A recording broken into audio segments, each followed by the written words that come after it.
Yet his stomach clenched in understanding that the house held more than wood, more than air. It held remembrance. Outside, Villisca reacted in waves.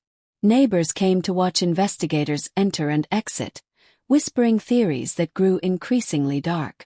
Some insisted the killer must have been a stranger, a drifter passing through with no name. Others, more cynical, claimed someone local, smiling among them each Sunday in church. Every theory was met with suspicion, rumor, and panic. No one could reconcile that a single night could yield such devastation. Local authorities interrogated anyone with a potential connection. They questioned neighbors, friends, employees, and strangers. They considered every lead. Among the primary suspects emerged the traveling preacher George Kelly. His presence in town coincided with the murders, and whispers of instability and obsession followed him. At one point he confessed, but quickly recanted, and the confession proved inconsistent. Even with public scrutiny, investigators could not place him definitively at the crime scene, though fear clung to his name. Other suspects appeared and vanished with the same spectral swiftness as the killer seemed to have had.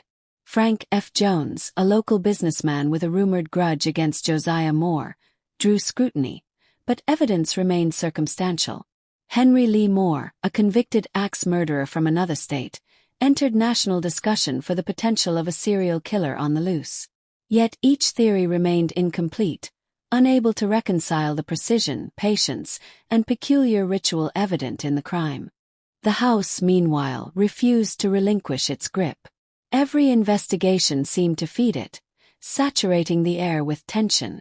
Footsteps that should have faded lingered. Doors that were opened and closed seemed to move with subtle intentionality afterward. Dust shifted in patterns too deliberate to be random. Visitors claimed to hear faint scratching, whispers, or sighs when alone in the rooms most affected by the murders. As weeks turned into months, the investigation reached no conclusion. Trial after trial faltered on lack of evidence, inconsistent testimonies, and the impossible nature of the crime itself. The town learned the limits of the law, the inability of human reasoning to parse the darkness that had entered the Moore household. Even when suspects were named, each disappeared from the narrative without closure. The absence of justice amplified fear. People believed that the house had absorbed the killer's intent, holding it as a silent warning.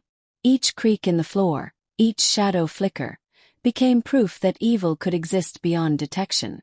Villagers began to avoid the street entirely. Children dared